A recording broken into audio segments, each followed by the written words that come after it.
All right. Hello, everyone, and welcome to today's Talk It Out Tuesday. I'd like to thank Talk It Out NC for inviting me, Students Against Destructive Decisions, North Carolina State Coordinator Aaron Medina, to today's webinar. We're calling it Understanding Your Reason, and today we're going to be discussing navigating peer pressure, specifically looking at it from a student's perspective. So thank you all for joining on the webinar. The way that this is going to work is I have some content and some video recordings from talking with students about this topic. And if you all want, you can enter your questions or hold up your hand throughout the meeting if you have any. But I'm going to try and reach questions at the end of the presentation. So if you want to chat it or make a note of it so that you don't lose the question, feel free to do so, but I will most likely be addressing it towards the end. But with that, let's go ahead and get started.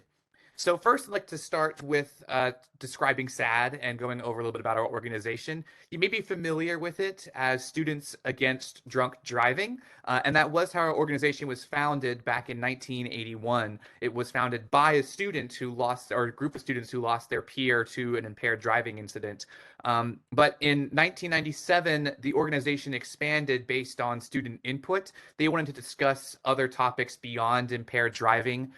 So we became Students Against Destructive Decisions to reflect our organization's mission for student health and wellness across a broad spectrum of initiatives and topic.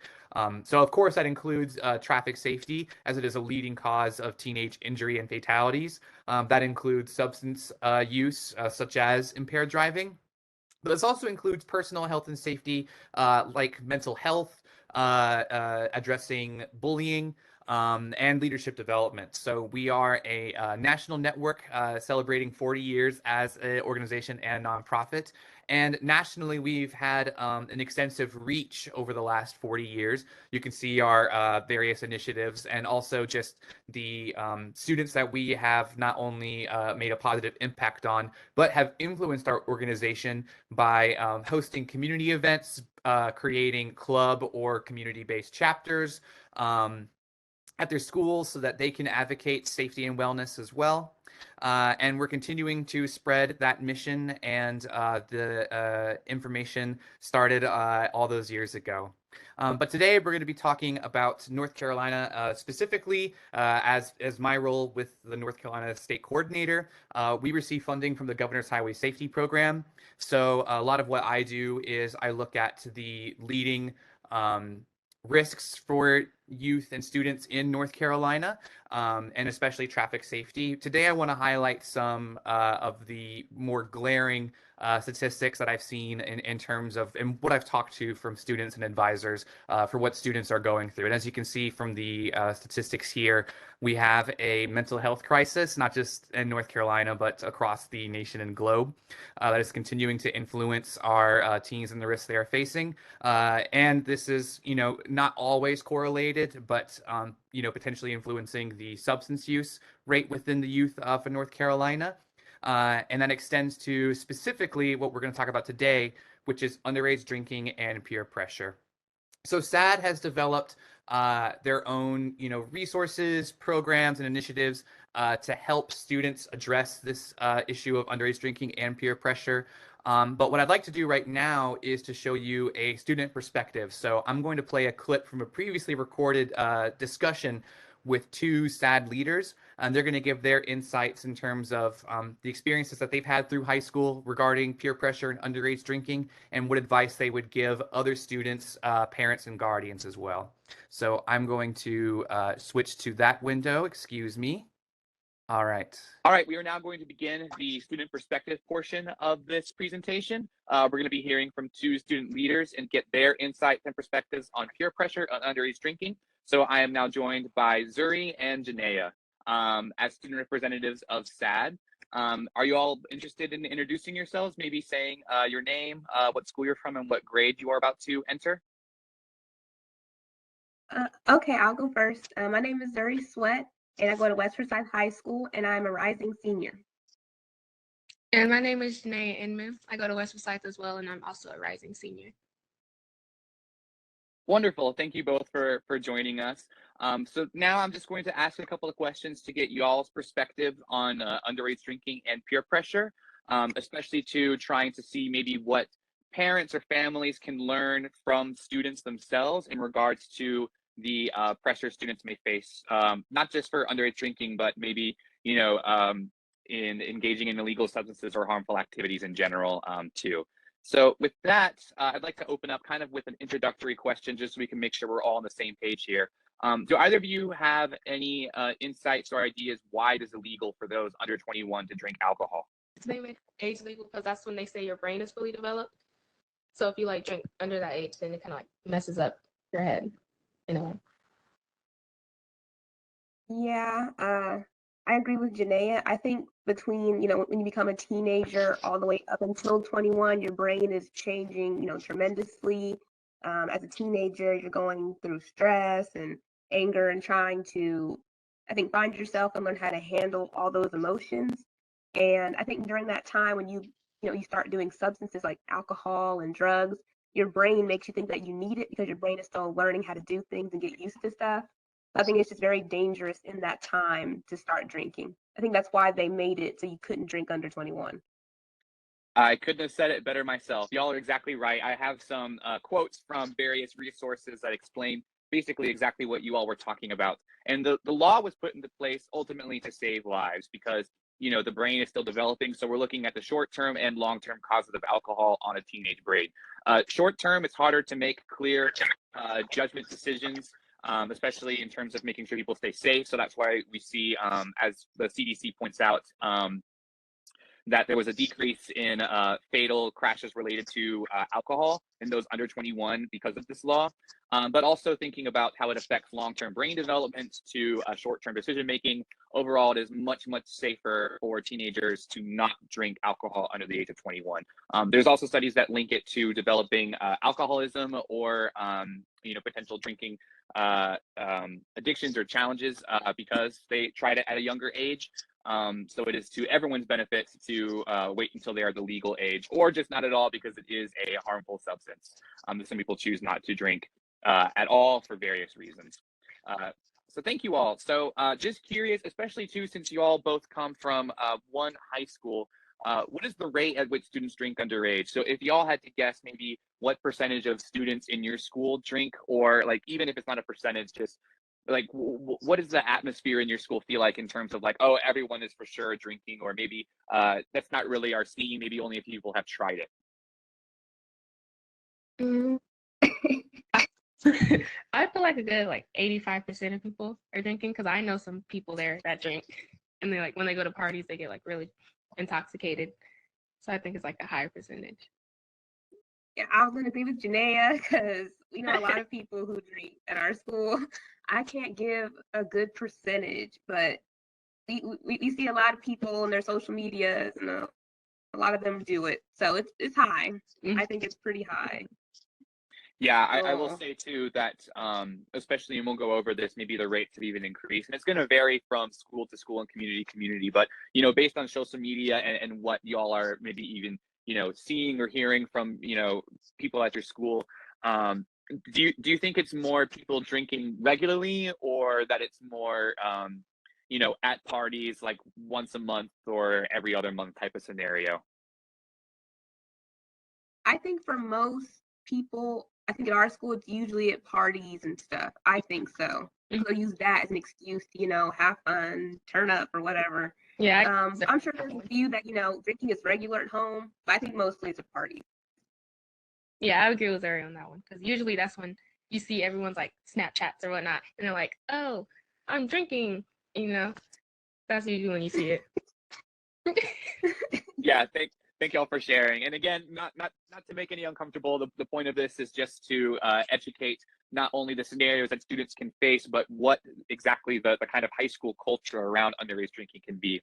So I've got some statistics that kind of they correlate to what you all are saying, and you can see the various statistics, especially to kind of suggesting the scenarios we're talking about, which is it's not necessarily drinking in a continual sense, I regularly drink alcohol. It's more those at parties on occasions when they're with their friends. So with this data and what y'all are saying, I think what I want to take away from this is that it's when people get together, and it's that social aspect and that peer pressure to, oh, we're at a party and everyone's doing it together in this group, so that's when I'm going to partake in it.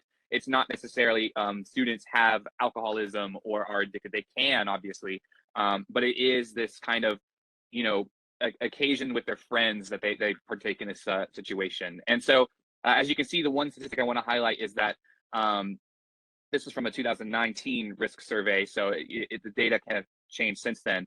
But more than 3/4 of high school students in North Carolina do not currently drink alcohol. So it is, kind of backing what y'all are saying, those at parties or occasions.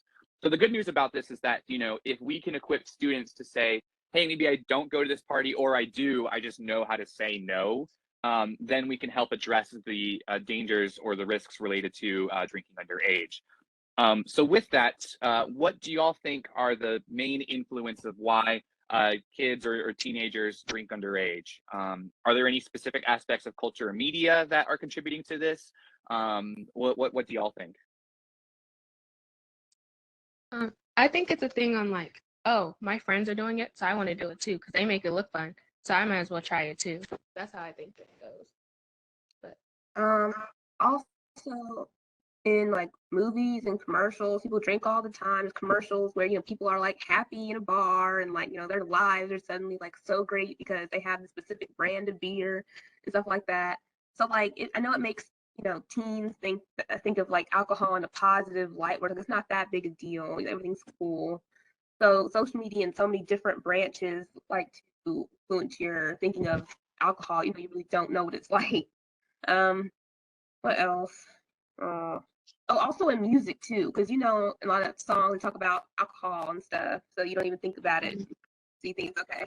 Same thing with like violence. Talk about violence in songs too. So it desensitizes you in a way. Yeah, it's very normalized, not just alcohol use across our country, but almost normalized for people to underage drink, unfortunately. A good percentage of parents are not only, I don't want to say okay, but they maybe don't have the same understanding of the risks of underage drinking. That can range to purchasing or supplying minors with alcohol. So, the risks in that is normalizing. That can be through music, social media, and going back to what Janaea said about their friends doing it, and peer pressure. Do you think students are placed in situations where they want to fit in, so they go with their friends, or go out of their way, or attend parties to drink, like knowing that that's going to happen, like planning to do so? Or do you think it happens where students are presented with alcohol and they're put on the spot and say yes? In other words, do you think it's more planned, or do you think it's more impromptu and kind of just, oh, I want to fit in because I'm being pressured right here and now? I kind of think it's I want to fit in. For like, I feel like for like freshmen or like sophomores, it's kind of like I want to fit in, and then like for like older age people, just like, oh, I'm just gonna do it just cause, you know. I think it kind of depends on their age too, because usually freshmen are like, oh, I'm in high school now, I have to do this to be this and this to be that. So I just think it kind of depends on your age too.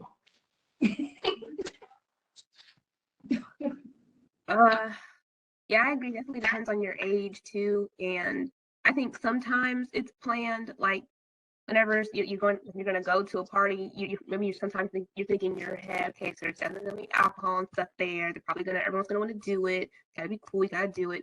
And there's sometimes where you're going somewhere you don't expect it to happen. Sometimes it's like a spur of the moment type of thing, and you just thought it was just going to be like a nice little event. There's alcohol and there's stuff there. It really just depends on the situation too. Well, and that's helpful to know that the experience may change grade to grade. In other words, the preparation for a student in terms of making sure that they make safe decisions, whether that is choosing not to drink, or especially to planning on getting home safely. There's troubling statistics about how many students are willing to get into the car with their friends who have been drinking just because they're afraid to be that person to speak up and say, hey, maybe you shouldn't drive. So, kind of knowing that the pressures change over the course of someone's academic year can maybe help families and students prepare. So with that, I'd like to go on to the next question. I was showing some statistics about what the rate of drinking is in 2019, and unfortunately, we're still kind of collecting data, understanding the true ramifications and effects that the pandemic has on students. But just kind of gauging on maybe what you've seen or heard at school, do you think that the pandemic and the events of the previous 2 years have had an effect on why students are choosing to drink alcohol, or if it's made it more prevalent? Yeah, for sure. These last 2 years, I know it's been stressful on a lot of teens. First, families getting sick, jobs becoming kind of, unstable because of the pandemic. Kids and families being stuck inside, they can't go out with their friends anymore. Kids becoming depressed because of these type of things, which have led to them trying to relax and having fun within a pandemic. So, of course, they turn to substances like alcohol and drugs or marijuana or something to that effect. So I think the pandemic had a big effect on people's mental health and alcohol consumption. I agree with Harry. And the data that we are getting right now and surveying reflect that as well. The Kaiser Family Foundation put out a survey, pretty recently after the quarantine, saying that they were noticing about a 25% increase in substance use among high schoolers, whether that was starting or increasing, and whether that be for coping mechanisms or just because they were, had more access to it. Yeah, the kind of unfortunate scenario is that there have been a lot of challenges over the last 2 years. It has worsened mental health, and whether that is as a form of escapism or coping, students can turn and adults can turn to alcohol, but the science shows that alcohol only worsens mental health. What may be a temporary change in mood and attitude is only going to make exponentially worse in terms of the long-term effects of a mental health challenge, or especially a disorder. So especially too for y'all, you were dealing with the same, maybe not personally or individually, but in terms of having to go virtually in school and the social isolation aspect of it, without having to share too much, be too personal, having you had to go through some challenges yourselves. What healthy coping mechanisms do y'all either use or recommend for students who may be thinking that alcohol is the route for dealing with the current challenges? Mm. I'll say like find a hobby that you like to do. Because for me during quarantine, I drew a lot. I always liked to draw, but like I drew even more, and so like that just helped me through the pandemic. Really, drawing and like played my violin. I went outside. I drove around. Just something that you like to do on the side that can make you happy throughout your time. Definitely for sure. I remember there's a lady who came in for the SAD club, and instead of, trying to cut yourself or anything, just drawing yourself. It was like a help, like another type of mechanism. Definitely find a hobby. I also think you could try to find like different drinks that can calm you down. There's like alcohol-free type of stuff too. Like I forget the names of that kind of stuff. Like, what's it called? I don't know. There are different types of drinks you could do too. Like not they're like alcohol free, but will still have the same effect. For adults that want to still drink stuff. There's that too. You could, yeah. I don't know the names of stuff like that. So like sparkling juices or something, or different types of cider. Um, I don't know. Maybe like trying to listen to music. Just try to do something that relaxes you that won't harm your body. There's too many options to me. Mm-hmm. Yeah, no, those are all great suggestions, especially too. Drawing is one that has been shown to help, mental wellness in general. I'll also recommend, even though I should, practice what I'm preaching here, exercise, get outside more. That can really lift people's spirits. So we're kind of segueing into now just what advice you would give students in general, especially to like, let's say, let's start with this one. What advice would you give a student who is maybe at a party and their friends are drinking, and maybe one of them hands them an alcoholic drink of some kind, and they're not comfortable and they don't want to, but feel the pressure to consume that drink? What advice would you give them to say, no, thank you? I would say be firm, like, be grounded in your beliefs and be repetitive about it. Um, at first, I was always a big fan of like getting people off my back and saying, no, I like my brain being the way it is. I like being in my right mind. I'm good. I got to drive home. I'm good. like, or something like that. Be repetitive. And I think if you're not a person that can easily say no, like I remember for sure, me in middle school, I always said yes a lot to people because, you wanted to be nice, and you want to be kind of upset with you, kind of want to be an easygoing person, but that can make you be a pushover a little bit. So I practiced saying no in safe spots, like, a classroom where you really just didn't want to do something. That way, in those moments, you have the courage to say no. Because to me, the consequences of drinking alcohol or something like that are way bigger than a group of people who you really don't know not liking you. And a true friend wouldn't want to make you do something that you're uncomfortable with anyway. I also agree with her. I just think you Yeah, just should stand your ground. Like, Yeah. make it known, no, I don't want to do this and I'm not going to. And also, as Zuri said, like a true friend, if they realize you're uncomfortable, they wouldn't keep going on and on about it. So I think they should realize that too. Like, hey, maybe this person isn't the right person for me since they keep trying to insist something they know I don't want to do. those are great responses, and I think very, very helpful and insightful, especially hearing from a student. Because it's one thing for me, having gone through high school, to say, stick to your values and stand firm. But y'all are, living and doing it right now.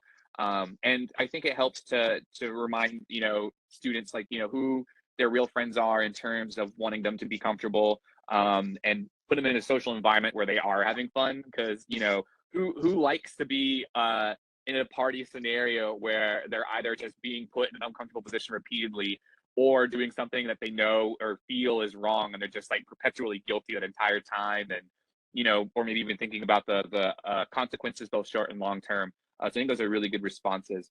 Kind of going off of this question, a little off script here. What do you think adults or parents can do to help kind of this culture of underage drinking, whether that is helping, their student prepare to handle peer pressure, or how can they help students who maybe are drinking, and help them, think of other ways to either, socialize or cope. Hmm. It's a little bit different from a parent perspective. Not everyone's home life is different, so I guess I can only speak to a certain kind of demographic. But ever since I was little, my parents always tried to make me like a strong person where I can have my own opinions on things, try to educate me on things. Whenever I did come across these kind of situations, I wouldn't just be, very afraid and just kind of go with whatever anyone else told me to do. And I think that, of course, parents should educate their kids, but also for students, whenever you try to go to school, try to like diversify your friend groups. Like, I guess that could work with parents too, trying to put their kids in different clubs and environments too, so they could learn different perspectives and how things work. And just making them more open to the world so they can know how it works. I think so. That's what I got. Yeah, I agree with her. I think parents should like also kind of have a talk with them, like like make sure they're comfortable in themselves to speak up for themselves and teach them how to speak up for themselves. Because there's a lot of mean people in the world that like try to push you over. And like my parents, they still do, even though I'm a senior. They're like, know who you are, Janaea. Stand up for yourself. So I think it's important for parents to do that as well, every once in a while. Thank you all so much, especially too. These are not like easy questions. These are questions that they get to the heart of issues that organizations like SAD and Talk It Out are trying to solve. So I appreciate y'all's insight and perspective into this. One last kind of question or thing I'd like to get your opinions on. Let's say that an eighth grader is going into high school and they believe that either drinking alcohol or is the only way to get friends and to fit in. Or that if they say no in moments of peer pressure, they'll be ostracized forever, and that they won't be cool or not have any friends. What would you say to a student who believed that? I would say, in the nicest way possible, learn how not to care about stuff like that, because in the long run, it's not going to get you anywhere. And in all honesty, half those people you want to be cool with and be friends with, they're not going to be with you later on in high school. Like, you won't even talk over the summer. And half those people you're trying to impress either don't really want to be friends with you or just not going to last at all. So I would just tell them, like, just learn how not to care about stuff like that and just stay in your own lane and do you and do what makes you happy and not focus so much on other people's opinions because it has nothing to do with you. So I would just tell them that because that helps a lot. Yeah, it goes back to the point what she's saying to diversify your friend groups because you never know like when one will break apart or how long one will last. Because it's easy to be in one type of friend group for a very long time and have the same mentality as them. And then like you're so far deep into that friend group, whenever something happens it makes you uncomfortable or something you don't want to like leave just to make them mad or anything. And then you kind of forget that your opinion is important too. For sure. And what else talk about? I'm about to say something else. Yeah, just make sure to put yourself first too. Make sure to put yourself first. Yeah, that's all incredibly good advice. I mean, I grew up in a different year era when I went to high school. And speaking like that experience still related to me in that, I remember my friend group shifting from one to the other just because, I started seeing some friends making decisions that made me uncomfortable or maybe was put in situations that, I necessarily want to be in. And I was, caught between that middle of like, oh, do I want to, fit in with this group and lose my friends, or is it like costing my own like happiness and ease and just how I'm enjoying any of this. And I guess what was important for me to kind of, if high school senior me could tell freshman me, is that I was able to find friends that made decisions that didn't make me uncomfortable, who supported me, and were okay with the choices that I wanted to make. And so I didn't have to deal with any of that anymore. I had friends and they didn't put me in situations that made me uncomfortable. And especially too, as you're diversifying your friend group, like Zuri is saying, you'll be able to find that, and you won't have to worry about, fitting in. You'll just be with people who care about you and you'll be safe. So I totally agree, and it's good to hear that advice still applies even after all of these years. So as we wrap up, I'll still just pass it off to say, Janaea or Zuri, is there anything else that you would like to add or speak to in regards to underage drinking and peer pressure?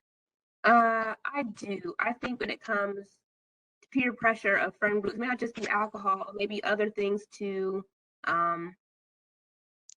Really just never stop seeing sight of who you are and don't let other people's insecurities of them wanting to fit in be your insecurities. Don't let their limitations be yours.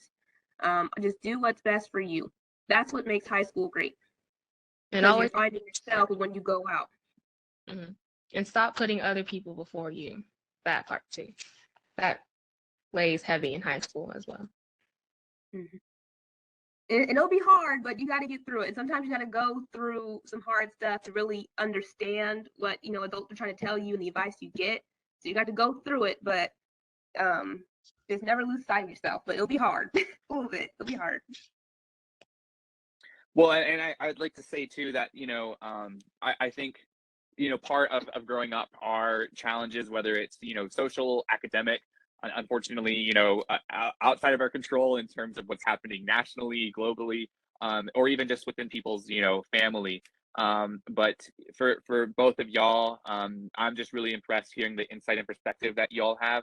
And whether it be the challenges, how you were raised, the choices you're making, y'all are two exceptional student leaders who are able to, have made choices to get you to where you are today, ready to successfully finish high school. And I appreciate you sharing the insights and experience that you all have.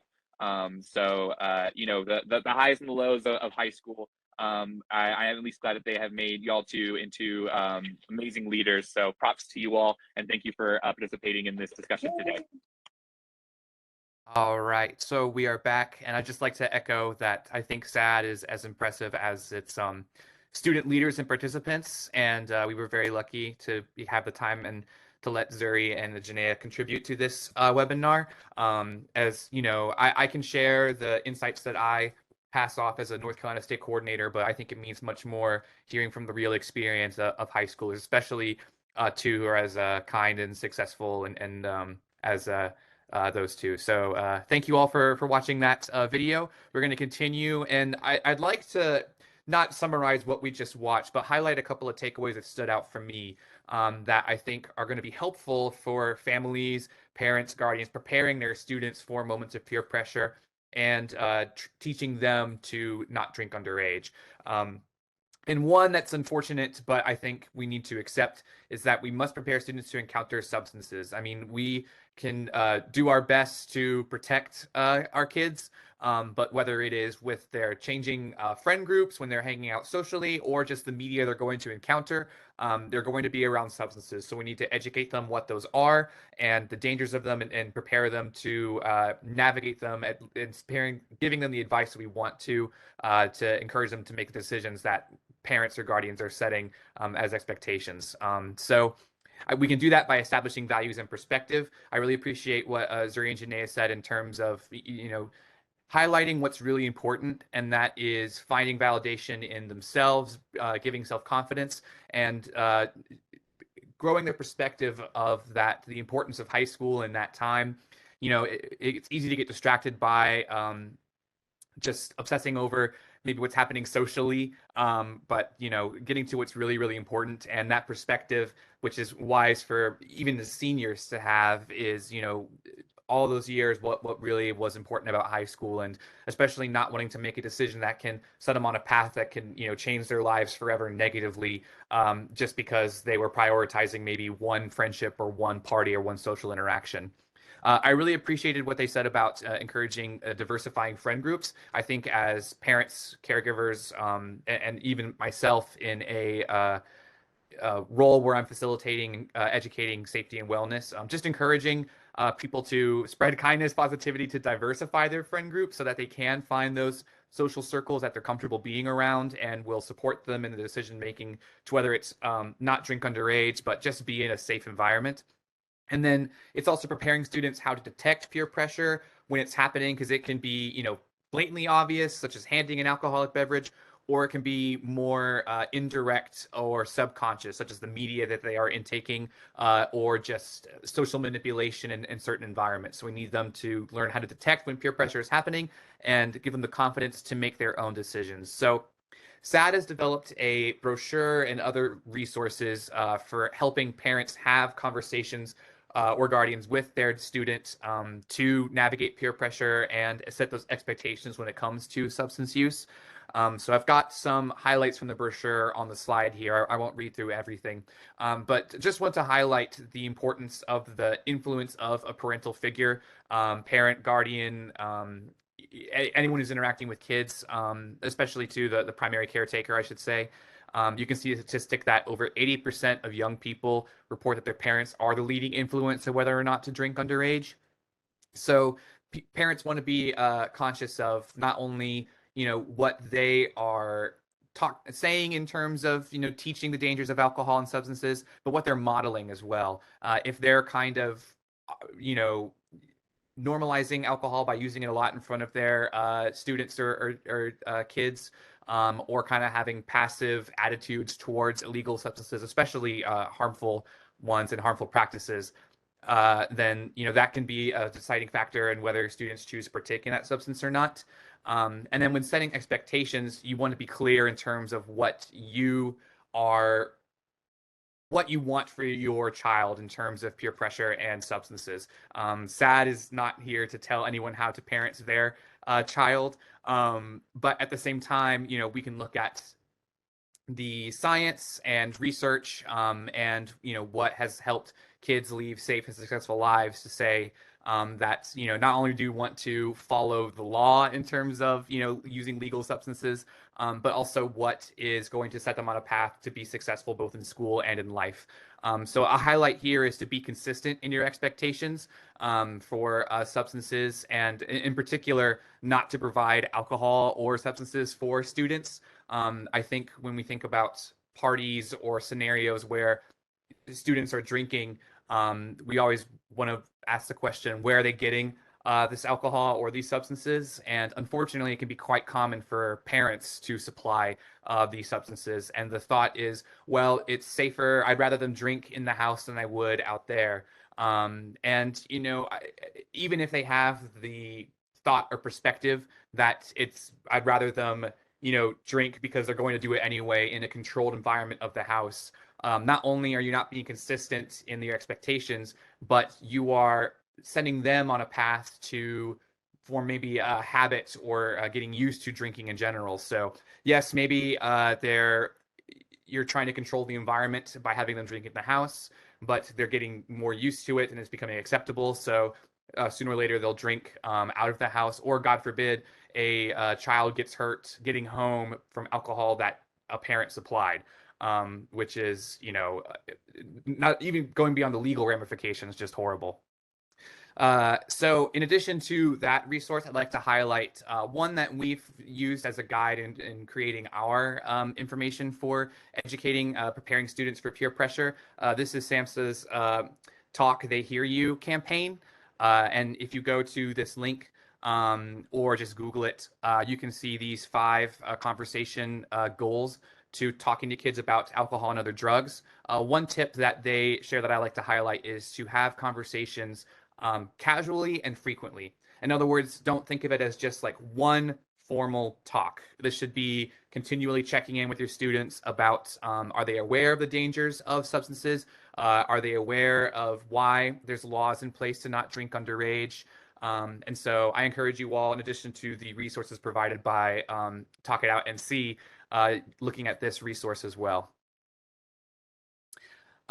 They've put out a pretty good PSA that I'd like to play right now that highlights the importance of this Talk They Hear You campaign and taking the effort as parents and guardians to discuss the dangers of alcohol and other substances.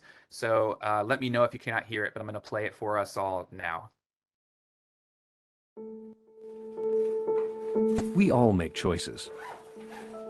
When it comes to alcohol, kids make choices whether to drink or not. Bye, Dad. Bye-bye. Remember, I'm going to Alex's party tonight and sleeping over. Have fun. Hey, have a seat for a second.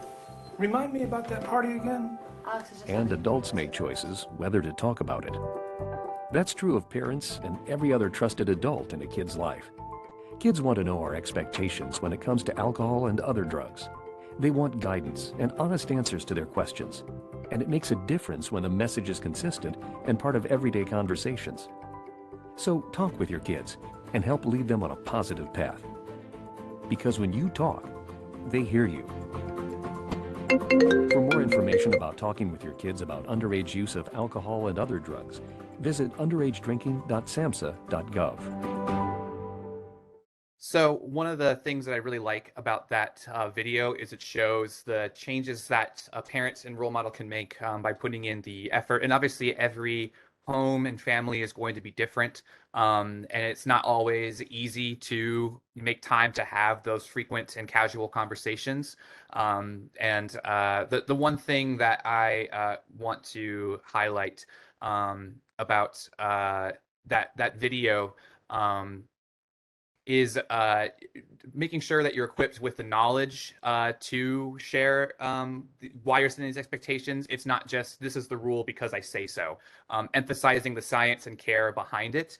And it shows consistent support. And especially too, I think there's a misconception that, oh, I'm saying this, but I don't know if they're really hearing me. And even at that moment, if a teenager rolls their eyes because, oh, my parent or guardian is going through this again. And yes, I know, Dad, I hear you.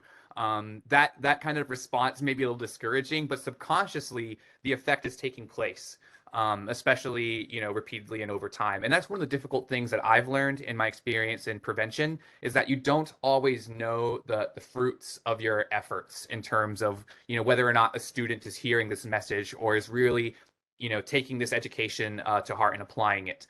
However, you do know when that effort is not there, and that's when we have, unfortunately, injuries or loss of life.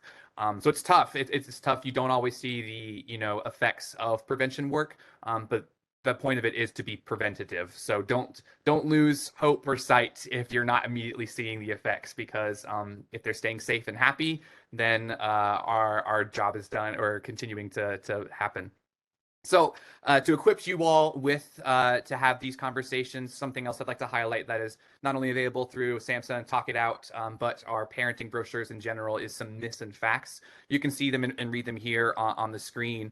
One that is important for students to know is they're familiar with the legal limits, blood alcohol content, and we can go into the science of what that actually means. But they think that, oh, I've only had one beer, I won't be too buzzed. I can drive. At least it wasn't like one shot of liquor or vodka, I should say specifically.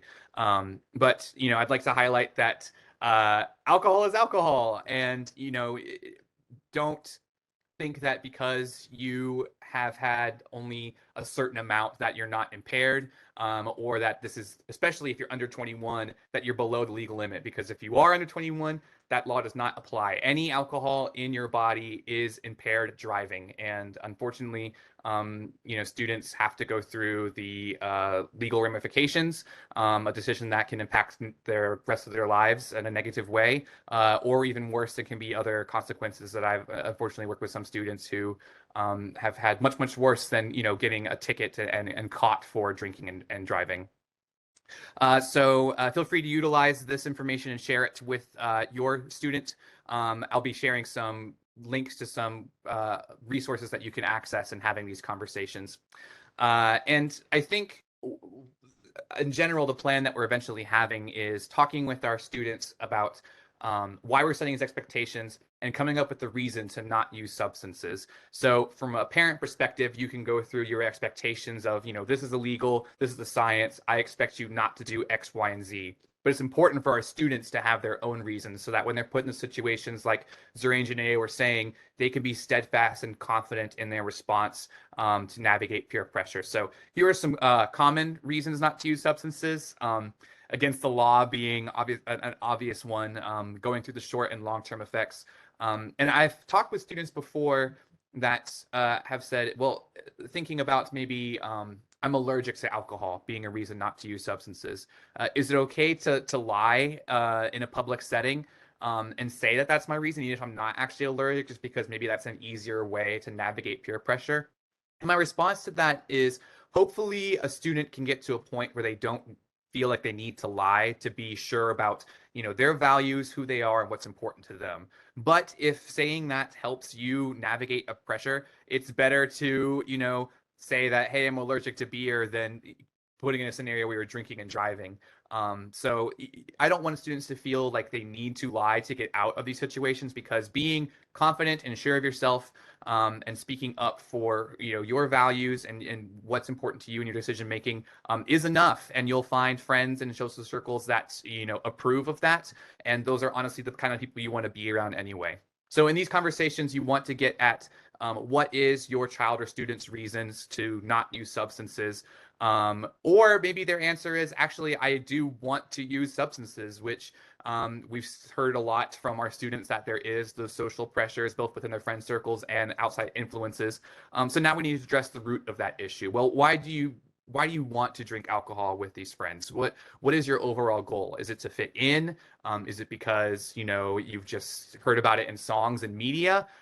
Let's go over why I'm setting these expectations and why you shouldn't want to. And sometimes that can be, as our students were saying, helping highlight the perspective of what's really important.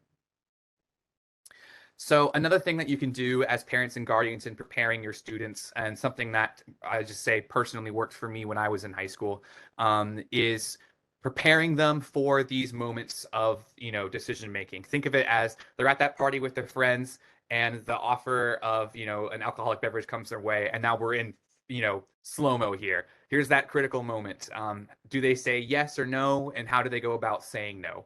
You can practice these scenarios whether with your child or encouraging them to do it themselves. What is the scenario in their head that they are nervous about in terms of going to a party and being presented in a social situation? What would they say in that moment? Or maybe they were in a situation where they made a mistake and they said yes and they knew it was wrong or felt it. And what could they have said? How can they have made a safer choice? So practicing either having those reasons in your back pocket or lines, whatever works for them to prepare them. At least just having that mental exercise of knowing that this could happen, and if it does, I want to be steadfast and confident in knowing my response to who and standing up for who I really am. So we're approaching the end of our webinar, and like I mentioned earlier, I'd like to highlight some resources. So first of all, SAD as a nonprofit offers free resources to students and parents regarding health and safety. One that I'd like to highlight in particular is our Contract for Life. So a common scenario that I mentioned in talking with our students is, someone will unfortunately make the choice to drink alcohol, and now all their friends are getting into a car together. And they know in the back of their head this is dangerous, but I'd rather risk either riding with or driving with someone who is impaired than call my parents and getting in trouble. Or I'm risking this because I don't want to get in trouble. And that's a shame, because I think as parents and guardians, we can all agree that the priority is their health and safety. So this is a harm reduction tool where a student will sign a written agreement with a caring adult, whoever that may be in their life, that, hey, if I'm ever in a situation, I'm going to agree to call you rather than risk my health and safety. And even just having them go through the process of signing it shows the importance of this lesson, where it's not about, there's no consequences for your actions. And, when we get you home safe, we may have to have a conversation about the choices you made and, whether you met the expectations that I set as your parent or guardian or not. But it's showing that my priority is your safety, because all of this is coming from a place of love and care. So you can access that at sad.org. I also like to highlight with every SAD chapter and student that I work with that, to address the ongoing mental health crisis that we're seeing in students across the state and the country, there are free resources and tools and techniques that students can apply to today to help them address this crisis. And, this may eventually lead to getting more long-term care, such as going through a healthcare provider. But this is something that, especially the crisis text line, is a free resource that students can use 24/7 to talk to a trained counselor. Can help, especially if maybe they are using substances or alcohol to cope with mental challenges. So again, please go to sad.org/resources.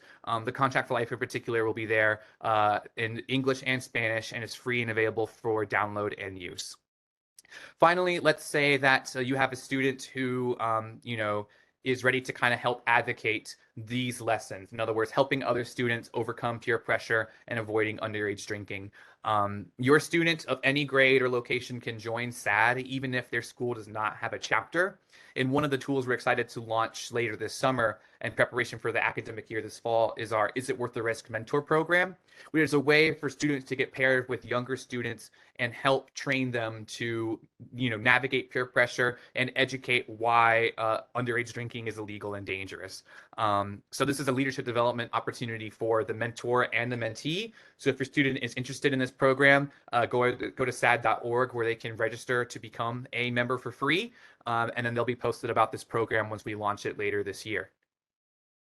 And then finally, sharing some other ongoing announcements. North Carolina SAD is having a state conference in September, which will be a kind of back to school wellness meeting. We're going to go over lessons similar to this, not only talking about substance use, mental health, but traffic safety, because that is still a leading cause of injury and fatalities in the state.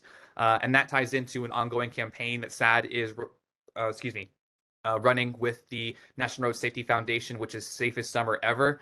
Not to go on too big a tangent, but we are currently in the 100 Deadliest Days, which is a time from Labor Day to Memorial Day, where because the summer and teens are with their friends more and driving on vacations or road trips, there is an increase in roadside injuries and fatalities. So if you follow our social media, you can see various videos and other messages to promote student safety and wellness during this time and throughout the year. So follow us on social media at SAD Nation. But with that, that is concluding the content that I have prepared, especially to thank you all for listening to me talk about a lot of this stuff. I'm glad we got to hear from a student perspective. But at this time, if anyone has any questions, I'd be happy to address it. Otherwise, I hope you use these lessons when working with students or your own children. And visit sad.org if you have any other requests for our organization. Thank you. It doesn't look like I see any questions, Aaron. Wonderful. Again, if anyone does need anything from me, they can go to sad.org. But I also appreciate everyone in the chat, not only spending gratitude to me, but recognizing the excellence that is the student representatives that we had today, Zuri and Janaea. We have so many amazing student leaders in our organization, some that wanted to but could not participate in this session. So if you know any student leaders who are interested in getting involved in events or advocating for safety and wellness as well, feel free to recommend North Carolina SAD to them, or SAD in general, as we are nationwide. But of course, thank you to Talk It Out North Carolina for allowing me to talk and present this information to you all. And I hope you all have a wonderful week and a safe summer. Thank you.